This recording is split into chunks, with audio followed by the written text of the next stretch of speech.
साध बाटे आरती उतारी कपूर नहीं खे।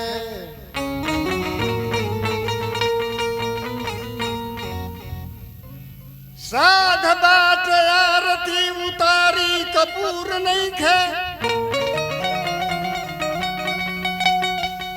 कैसे के पूजी नहीं अक्षत भचंदन बेलपत्र फूल अबलाई हम कहवा से सूखल अभाग बस पुरंदर के नंदन।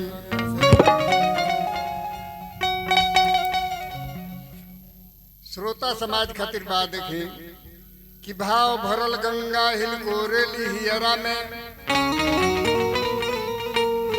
पानी विभोर करी कैसे के बंधन। छलकत स्नेह बाटे आँखिन के कोना से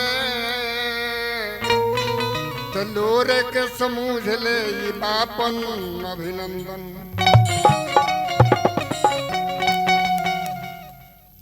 या कुंडेन्दु तुषार हार धवला या शुभ्र वस्त्रावृता या वीणा बरदंग मंडित करा या श्वेत पद्मा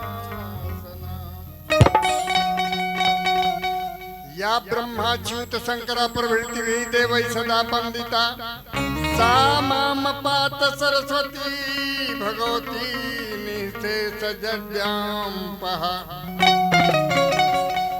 देवी सरस्वती भारत माता सद्गुण महिमा भुवन ख्याता बीड़ा पाड़ी सरस्वती पर दे आश्रित लक्ष्मी जन सुख दे ज्ञान विराग विधा विवेक विधाने निगमागम मई शांति बखाने। दूरी कुरु मम दुष्कृत भारम गुरु कृपा भवसागर पारम। खिरौरे भरोसे जियतानी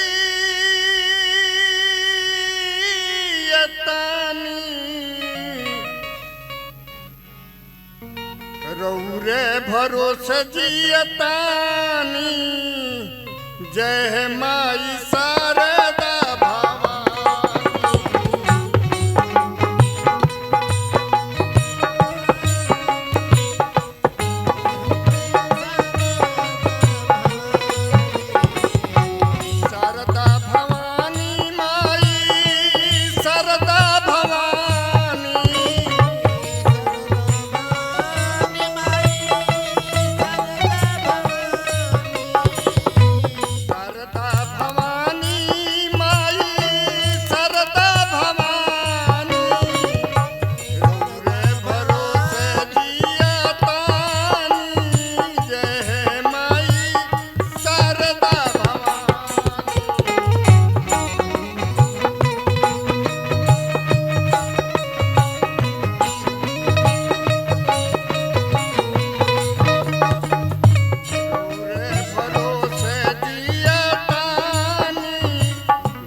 शरण पाली पोषित